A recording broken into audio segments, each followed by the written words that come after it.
Is there anything that I didn't ask or maybe something that you'd like to add before we wrap this? I just think it's important to have the conversation, really tough conversations to have. And we should start looking at things from one view, and that's humanity. George Floyd could be any one of us. Sorry, just to follow up though, do you think that George Floyd could be any one of us? Or do you think that there are certain people who have a very higher chance of being somebody like George Floyd?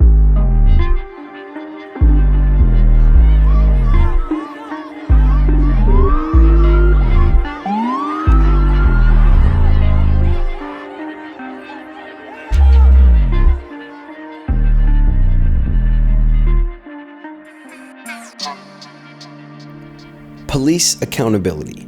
That's what, among other things, millions of protesters around the country are fighting for. An officer getting indicted in the first place is one thing, but when and if that happens, nearly every time a cop is arrested for excessive force or a fatal shooting, they walk away. Conviction rates are extremely low. Justice being served for the murder of George Floyd is currently at the forefront of the Black Lives Matter movement. For many, it's an emotional moment. And so young people are responding to that. They are enraged, and there's an easy way to stop it. Arrest the cops. Charge the cops. Charge all the cops. Not just some of them, not just here in Minneapolis. Charge them in every city across America where our people are being murdered. Charge them everywhere. I prepare my speeches. And in this particular moment, I was just passionate and pissed off like everyone else. And I felt a sense of rage. Do what you say this country is supposed to be about, the land of the free for all. It has not been free for black people, and we are tired. Don't talk to us about looting. Y'all are the looters. America has looted black people. America looted the Native Americans when they first came here. So looting is what you do. We learned it from you. We learned violence from you. I think it's important to remember that at the moment that we began the press conference, no one had been arrested. Not even Chauvin had been arrested at that point. So, there were a lot of people there who actually knew George Floyd, not to mention that most of these people are also black men who have been tired of police abuse for a long time. We're also coming off the heels of the Ahmaud Arbery killing. And then I had literally just left Louisville, Kentucky, along with my team at Until Freedom, protesting for and celebrating the life of Breonna Taylor, the one young woman who was killed in her home, shot 8 times by the police while they were looking for someone who was already in police custody on a no-knock warrant. And here she is, an EMT, an essential worker, a frontline worker, 26 years old, she's killed. And then there were things that happened in between. If I sat and told you about all the instances, if I went back to even before Ahmaud Arbery, we were in New York fighting with the police department about how they were treating black and brown people who they believed to be not practicing social distancing properly, but yet they were in parks giving white people masks and giving them education and awareness. And so we were already fighting that fight, and then Ahmaud Arbery happened. So by the time I get to my moment to speak, I'm pissed off, I'm enraged, and I haven't gone over anything. I haven't taken any notes. I haven't put together the speech. I probably would have said things better and differently in my judgment, but perhaps that wouldn't have been as powerful as it was. And I just happened to be used as God as a vessel in that moment to speak to and articulate what so many people wanted to say on a national platform, an international platform, and also the feelings of even people who are not black, who are just like, yo, enough is enough. George Floyd! George Floyd! George Floyd! George Floyd! Breonna Taylor! Breonna Taylor! I'm Janeé Harteau. I am probably most well known for my role with the Minneapolis Police Department for 31 years. I worked my way through the ranks, I became the chief in 2013 and retired in 2017. And you were obviously on the job for a while. I'm wondering if you knew the officers involved in this particular instance. Yeah, we're a fairly large department. I knew of one of the officers, but I did not know the officers. Two of them I think were hired just recently, so I don't know them at all. I'm going to ask you personally, does what happened and what transpired surprise you? It shocked me to my core. It was horrifying. It was, to me, it made me question just about everything I ever thought I knew. I've had incredible reflection, not only in my role as the chief, but my time on the Minneapolis Police Department. It's very well known that I had my own struggles within the department with those that I worked with. I actually walked off the job in 1996, 97, because I was in the middle of a hostile work environment. And I chose to stay because I really wanted to be one of those officers that did good work and made a difference in the world. Do you think that there's an issue with the way authorities police certain communities, particularly police Black communities? I have great concern, and I think we are part of a fabric of a systemic racist inequities across the board. We're part of that fabric, policing. And there is obviously, we hire from society, and we're going to have, I've always been asked the question, is the police department racist? And I would say I wouldn't lead an agency that I believe is racist. But to say we don't have those that have that mindset within our organizations would be wrong. To say that it isn't, policing as an institution isn't part of the fabric of inequalities, systemic inequalities, would be wrong. And so my goal was to address some of those things. But knowing that I was fighting already a frankly broken bureaucratic system, right? So how do we try to do things differently in very archaic bureaucratic processes? And of course I did a lot of the trainings and things that progressive leaders do. We had implicit bias training. We focused on procedural justice. I mean, all of those things were a part of my platform and tenure as chief, and this still happened. 3 years after I left, but the fact that it was at the hands of a Minneapolis police officer, 4 of them, is something that I just struggle to even comprehend. It's unacceptable at any level. And nobody should be okay with it, especially not police. I've called out the union president. I've called on the Minneapolis Police Department to have the courage and the intestinal fortitude to stand up and say this was wrong. Black Lives Matter! Black Lives Matter! If a police chief in Minneapolis couldn't affect change with reforms, what is preventing accountability of officers around the country? I'm Jonathan Smith. I'm the executive director of the Washington Lawyers Committee for Civil Rights and Urban Affairs. I practice civil rights law, and a big piece of my work is around police misconduct and accountability. During the last administration, I was in the Civil Rights Division of the Justice Department and was chief of the Special Litigation Section. And we were responsible for the investigations, the civil investigations of police departments around the country. The investigation in New Orleans and Newark, New Jersey, Cleveland, Ohio, Seattle, Washington, Portland, Oregon, and then ultimately the last case I worked on was the investigation of the Ferguson Police Department in Ferguson, Missouri. So you've investigated a lot of police departments. Speaking broad strokes here, are there any commonalities that you've seen in the way policing is done to certain races? We would go into a police department where there was not just a single incident, but there was some indicia that there was something going on that went deeper, that was a more common experience that was a violation of the Constitution. And most of our work fell into 2 categories, the use of force and the disparate enforcement of the laws against communities of color. Before we press on with the accountability for a sec, I just want to comment on the policing that you said you found differences in these communities.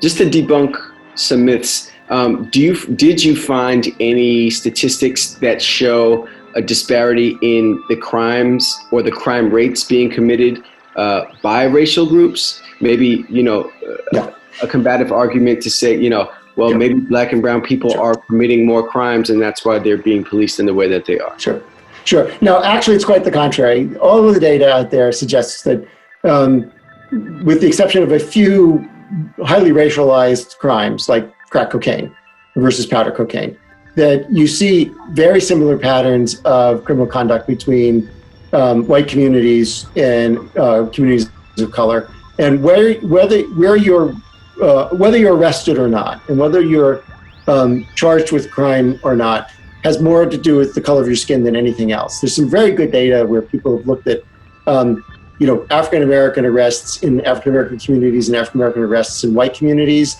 If you're black in a black community, you're more likely to be arrested.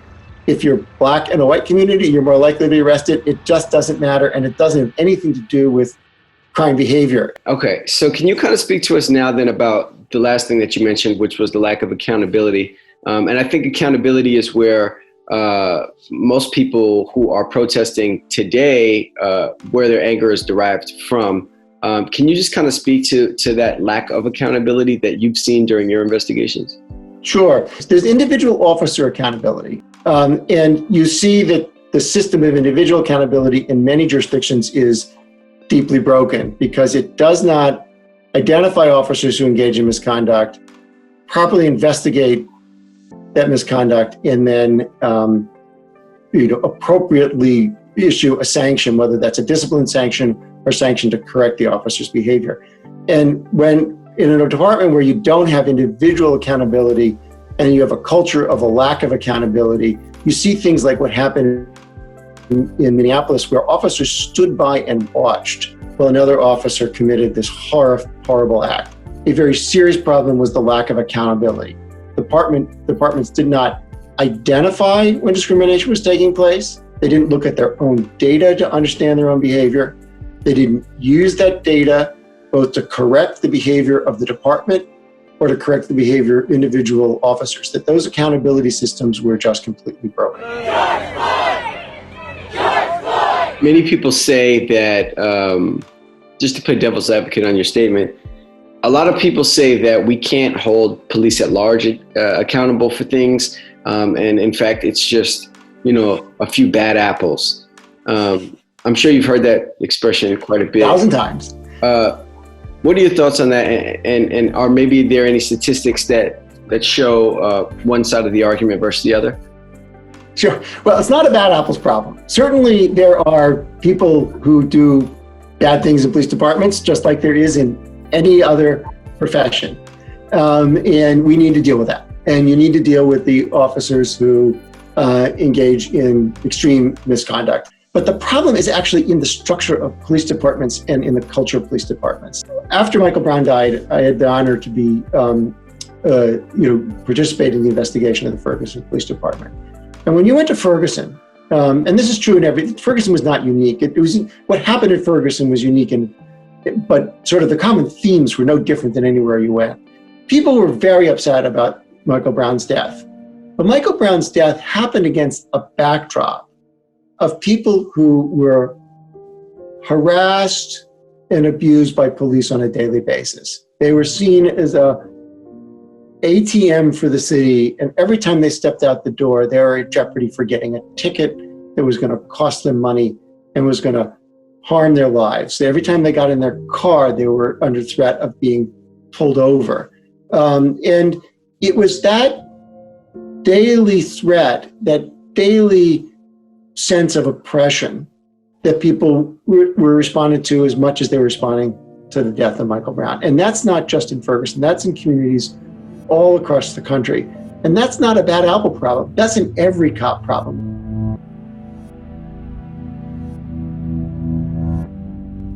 With the country showing no signs of slowing down their protests over the death of George Floyd, there is a specific change factor that's being put on the table that you may not have heard of. Many are proposing to end an obscure legal doctrine called qualified immunity. Qualified immunity is a rule created by the courts and is not in the Constitution that says government officials cannot be held liable for violating someone's civil rights even if they broke the law unless it's been, quote, clearly established by a previous case that the specific act committed was unconstitutional. So basically, if it wasn't clear to them or an officer did not know that the conduct was unconstitutional at that time, the case gets thrown away. No trial. It is a very controversial and polarizing doctrine. It has grown out of control so that now, if you don't have a prior case that was litigated, where somebody went in and said, on these very facts, the very facts that you're presenting to the court, another court said that was illegal conduct, then you get kicked out of court. You don't even get past the opening gate. Just this week, as a result of immediate pressure from organized protests around the country, Congress introduced a bill called the Justice in Policing Act of 2020, which could effectively end qualified immunity, create a national registry to track misconduct as a way to prevent repeat offenders from being rehired at other police departments, and ban the use of chokeholds and no-knock warrants, like the one that resulted in the death of Breonna Taylor. When you see these incidents that happen across the country and even in Minneapolis, it seems that accountability is what a lot of people are calling for, and something that we've unfortunately just quite literally have not seen. Why do you think that is? Why are officers so rarely punished for police brutality incidents, misconduct incidents, and things of that sort? So it's not for a lack of attempting to do it. It's the fact that there are a lot of protections for officers. I mean, we want some protections, obviously, for somebody who goes out and maybe has to make a split-second decision, and it is complicated to second guess. But we have to look at somebody and say, are your actions reasonable given the circumstances? We can't have so many protections that it doesn't allow us to discipline those that tarnish the badge. There shouldn't be so many protections that you have more rights than the average person. It shouldn't allow the fact that you can clearly see what happened to George Floyd on that video, and there should be no protections for that. But I have countless examples of my discipline and terminations of officers being overturned by the unions, by arbitrators, by that ineffective, broken system I'm talking about. There's too many protections. Unions.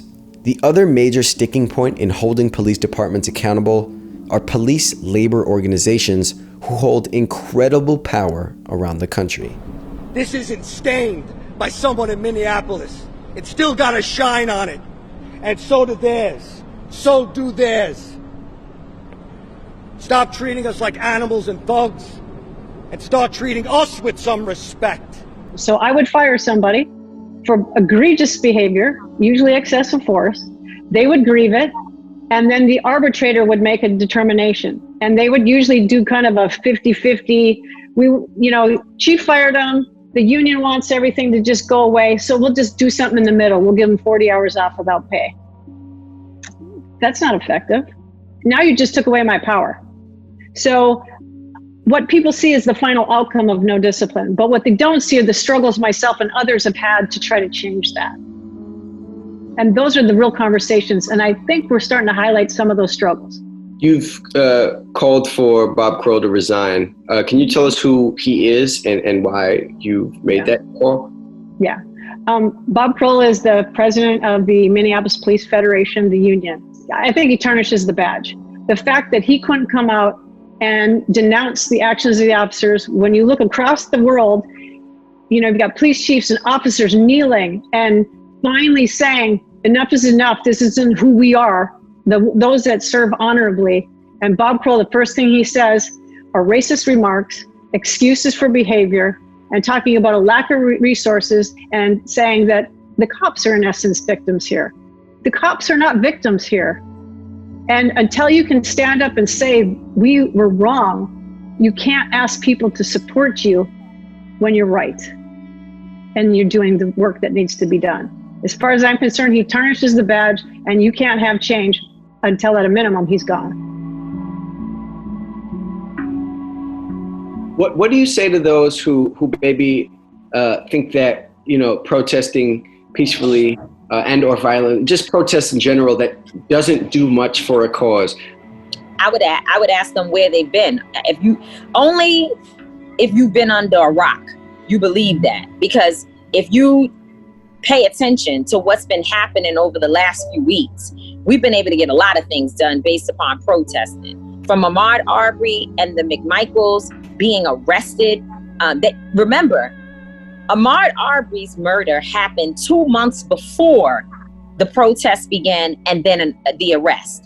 So if there had been no protest, there would have been no awareness, there would have been no cry for justice, and there would have been no reason for the McMichaels to be arrested. The only reason why they were arrested is because people knew what was going on. The tape, remember, the tapes that we saw of the murder, the police department, they already saw it.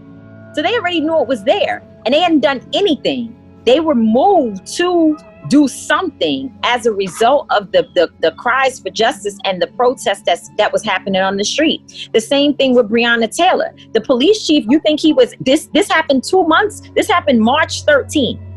And not until late May did you see the police chief have to resign, which is an early retirement, but nonetheless, there was some action taken. And in the George Floyd situation, because the protests began immediately, they had no choice but to fire those officers. And now, as we see, they've been charged. I think protests are not the only answer, but certainly it's a big piece of the puzzle in terms of bringing awareness and getting everybody on the same page. But we've been here like a dozen times before. We were here in 67 and 68. We were here in 92 after Rodney King. We were here after Amadou Diallo was killed, after Eleanor Bumpers, after Michael Brown. So I hope this is different, but it's going to be different. It's going to be because of the community, but also I think we need a federal government back who's going to be doing some of this important work. So yes, we should still be hitting the streets, but we also have an election coming up. And if your protest does not connect to registering to vote and then showing up at the polls, then your protest in itself, it was really just short-lived. And so it does have some meaning, but it certainly is not able to realize its true and full potential. All I would tell those listening and those tuning into this today is that our cause is righteous. Don't let anyone make you feel that this is, not the right time. This is not the right movement. It should be done later. It needs to be done in a more peaceful. My position is peaceful is not the word that I like to use, because you can't chant no justice, no peace, knowing that we've received no justice, then the system can have no peace. What I would say about protests is that we should be nonviolent, which is very different than being peaceful. This is a righteous cause. Stay on the streets, stay on the ground, keep calling, tweeting, posting, doing all those things to ensure that no one is ever able to say that we were okay with our oppression. We should let folks know that we're mad as hell and we are done taking it.